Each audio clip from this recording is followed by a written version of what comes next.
Squint ஐ அப்படின்றது தமிழில் மாறுகன்போம், சில பேர் கருட பார்வைம்பாங்க, நிறையா பேர் அதை லக்குன்னு கூட சொல்லிக்கிட்டு இருக்காங்க. நிச்சயமாக கிடையாது. ஸ்குவிண்ட் ஐ இருந்தால் ஒரு குழந்தைக்கு பார்வையில் ப்ராப்ளம் வரும், சைக்கலாஜிக்கல் ப்ராப்ளம் வரும், கான்ஃபிடென்ஸ் குறையும். ஸோ அதனால் ஸ்குவிண்ட் ஐ இருந்தால் நிச்சயமாக ஆப்ரேஷன் பண்ணிக்கிறது தான் நல்லது. மாறுகண்ணுக்கு எப்போ ஆப்ரேஷன் பண்ணணும்? ஸ்குவிண்ட் இருக்குது, இதுக்கு 2-3 ரீசன்ஸ் இருக்குது. சில ஸ்குவிண்ட் பார்வை இழப்பை ஏற்படுத்தும். ஸ்குவிண்ட்னால் பார்வை இழப்பு ஏற்படுத்துதுன்னா அதை சின்ன வயசுலேயே நம்ம சரி பண்ணிக்கணும். சில ஸ்குவிண்ட்னால் பார்வை இழப்பு பெருசாக ஏற்படாதுங்க, அவங்க வயசானா கூட நம்ம பண்ணிக்கலாம். இந்த ஸ்குவிண்ட் சர்ஜரின்றது வெறும் சிம்பிளுங்க. கண் உள்ளெல்லாம் நம்ம எதுவும் பண்ணலை.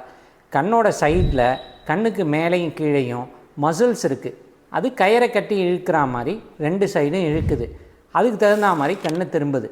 இந்த ஸ்குவிண்ட் சர்ஜரிங்கிறது அந்த மசிலை டைட் பண்ணுறதோ லூஸ் பண்ணுறதோ தான். அதனால் இது ரொம்ப சேஃப் சர்ஜரி. சின்ன வயசில் பண்ணுறோமேனு பயப்படணுன்ற அவசியமே கிடையாது.